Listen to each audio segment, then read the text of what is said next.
There's a lot of mysticism behind crystals. Over the years, it's become more and more popular, as you've seen in Indiana Jones and the Kingdom of the Crystal Skull. So we've had fun with this over the years. Presenting today is a result of research from several crystal healers. Now, you can use crystals in conjunction with Western medicine. However, it should not ever take the place of a licensed medical professional. So, let's have fun, dig in, and let's start getting to know crystals. First off, how do you use a crystal? Well, there are several ways depending on what you're wanting the crystal for. If you're wanting it on your person, you want to have small crystals. These are tumbleds. You want to have them on you in a pocket, in a little bag on you. Ladies, we all have a storage place in our bras for crystals. So I wanted to tell you if it's in person, it's on you. If you're wanting it in a house, the best way is to have it on the front door, or next to the front door, in a central living space. Also, you can wear it in jewelry. You can get like a cage if you have just a tumbled stone that's your favorite stone that you want to carry on you. So you can wear them as necklaces. There's bracelet. Oh, I've got bracelets on too, and rings. So you can carry your stones with you and keep them with you. What you want it to do, if it's for yourself, is you want to keep it inside your energy field. Now, our energy fields, the easiest way to explain it without having to go into too much detail is sticking your hands out. Now, when you get to the end of that, imagine a circle going around you. That's your energy field. So if you're wanting it for something personal, keep it in your energy field. If it's for sleep, make sure it's within your energy field, like next to your bed, under your bed, anything like that. If it's in for just your living space, say you're trying to promote a calmer living space, you want to have it next to the front door or in the center of the space that you're trying to set your intention with the stone for what you want the stone to do. You put them in your car. People will put them in their cars for safe travels, for protection. So there's all different kinds of ways to use crystals. You can also sit and meditate with it. If a lot of people just love to hold on to their crystals and sit and meditate and see what comes up with them. And that's not a bad way to work. And that you can use for any purpose, whether it's for yourself or your home. You can sit and meditate with your crystals. Let's get started with some of the basic crystals that's good to have, and then at the end of it I will go into cleansing crystals. So we have clear quartz. This is clear quartz right here. We have it, in points and spheres, all clear quartz. Now, it doesn't matter what the shape of it is. The shapes do have meanings, and we'll go into that when we're doing our advanced class. But it doesn't matter what shape, it still has the same properties. Clear quartz is known as a master healer.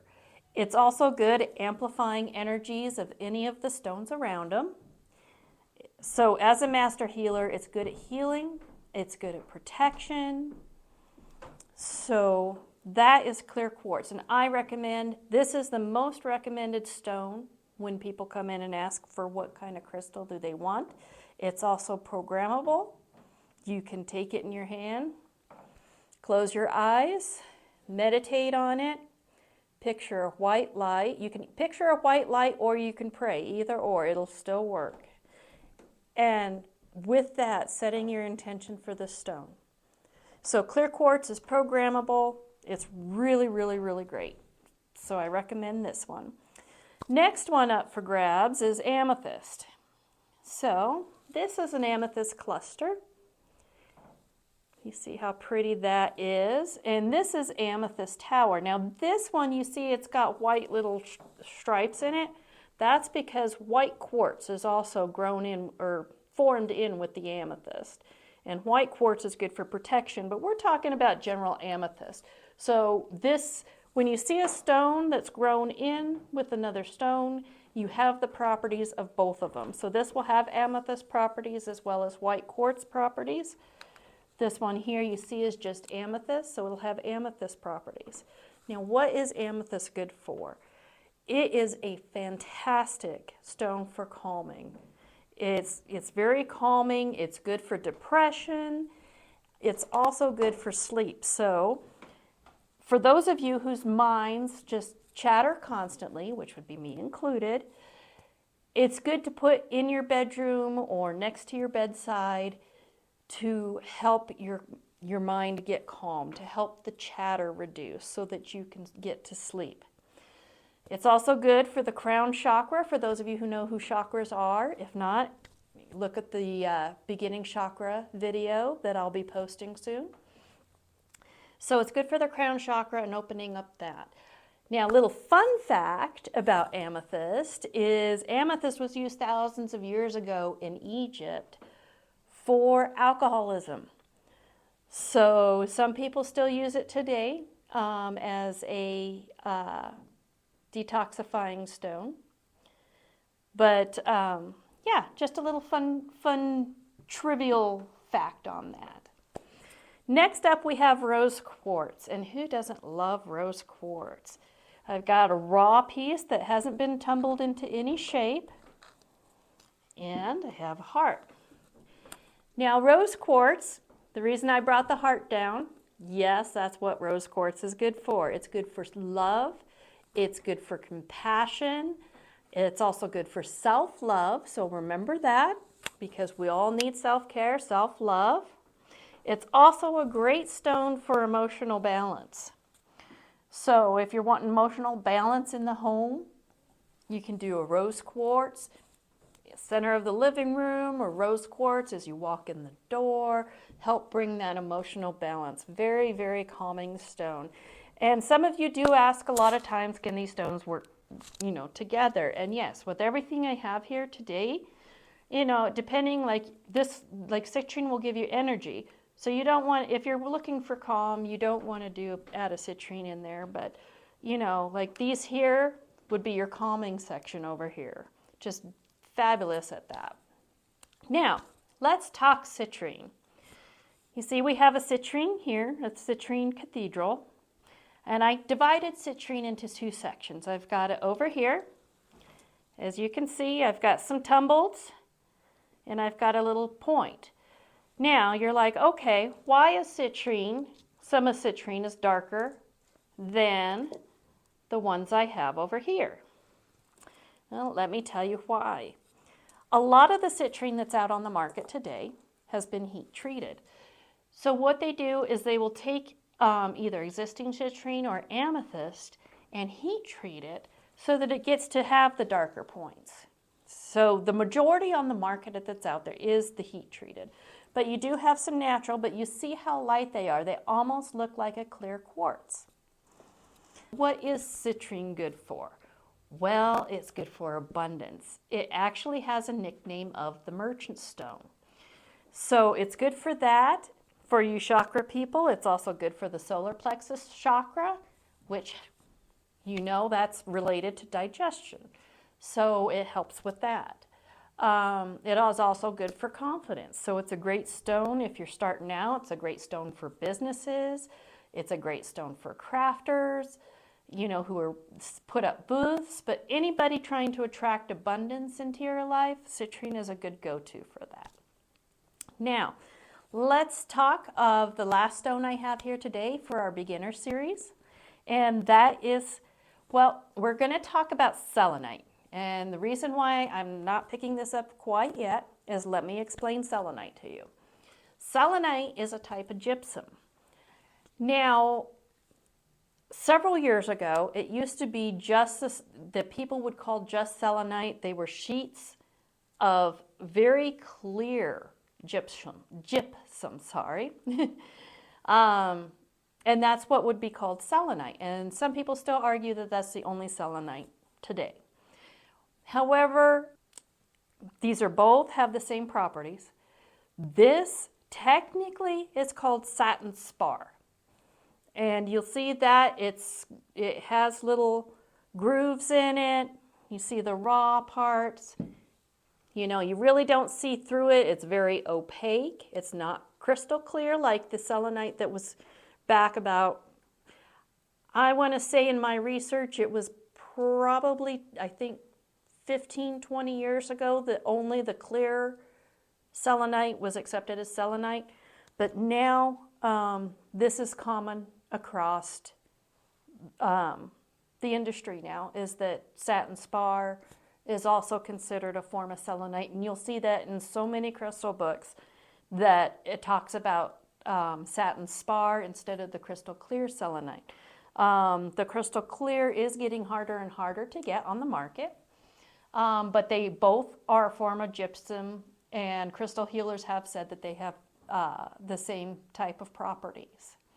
So now, let's go on to how do you clear crystals? You know, because crystals, well, first let's go into the mechanics of how they work. Okay.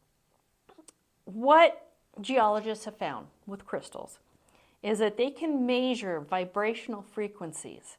So they can measure the frequency of this, and they can measure the frequency of this, and it's two different frequencies. Okay, so that's kind of the scientific. Now, I am not a geologist, so this is what I've learned over the years of reading lots of crystal books, talking to geologists. So it's a vibration thing. Now, when you talk to crystal healers, it's that vibration that changes up the vibration in our energy field because we're vibrating too. So that's kind of how they work. You keep them in your field, whether it's your field is your home, your body, and it works on the vibration of that area. So the vibration of this will be vibrating in this room. So I hope that all makes sense to you. So that's kind of how they work. So now, cleansing them. Since everything's vibration, well, we all know that there's, you know, if there's emotional turmoil, if there's kind of something not right, that vibration's lowered. Well, these can absorb vibration as well. So you want to kind of cleanse them, which a few different ways to cleanse them. And I should have brought some examples so I can show you. Sage is probably the easiest way to cleanse. You know, sage smoke, stuff like that.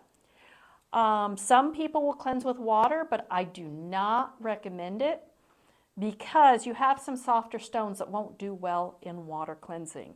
For example, the selenite. Don't douse your selenite. Love your selenite. Selenite is good at cleansing your surroundings. You can take it around. You can put crystals by it. I could sit and put it next to this clear quartz so it can help cleanse the clear quartz. It's also good for mental clarity. That being said, just a little on the lighter side, you don't want water on this. Moonlight is also another great way to cleanse crystals, sticking them out in the full moon. You generally have the night before, the night of, and the night after to get that kind of effect of cleansing. So stick them out in moonlight. A little fact about some of the quartz is you don't want to stick it in the sun, or at least over a prolonged time. I mean, it's okay every now and then if you're wanting it to get sunlight energy. But I'll tell you, a lot of times, since this is inside of a geode, if you stick it in the sun for a prolonged period, it's not going to be that real pretty color. It's going to lighten up. So that's why I don't recommend sunlight a lot to crystals. Also, you can use a tuning fork to clear your crystals as well. And all you do is hit the tuning fork and just go around your crystals. And it will help clear it. So that's just a few ways to cleanse your crystals. Like I said, I prefer sage. A lot of times, actually, lately I've been leaning towards the tuning fork. That way I don't have to light anything. So that's really good. Now, you can ask, well, okay, how do I know? Do I get a citrine? Do I get a rose quartz? How do I know what crystal I should get? And here's what I tell people. Generally, what you're drawn to, that's what you need. So keep that in mind when you're selecting stuff, because you could go in and you could be drawn to an aventurine and go, well, that wasn't in the beginning crystal thing. I don't know if I should get that or not. Well, if you're drawn to it, there's something there that's pulling you towards it. And like I said, it's that vibration thing. I hope you enjoyed the beginning guide to crystals today. If you could, comment, like, subscribe. We are Karmic Connection in Pueblo, Colorado. So keep us in mind. Share with your friends if you enjoyed this. We would love to hear from you. Thank you. Have a blessed day.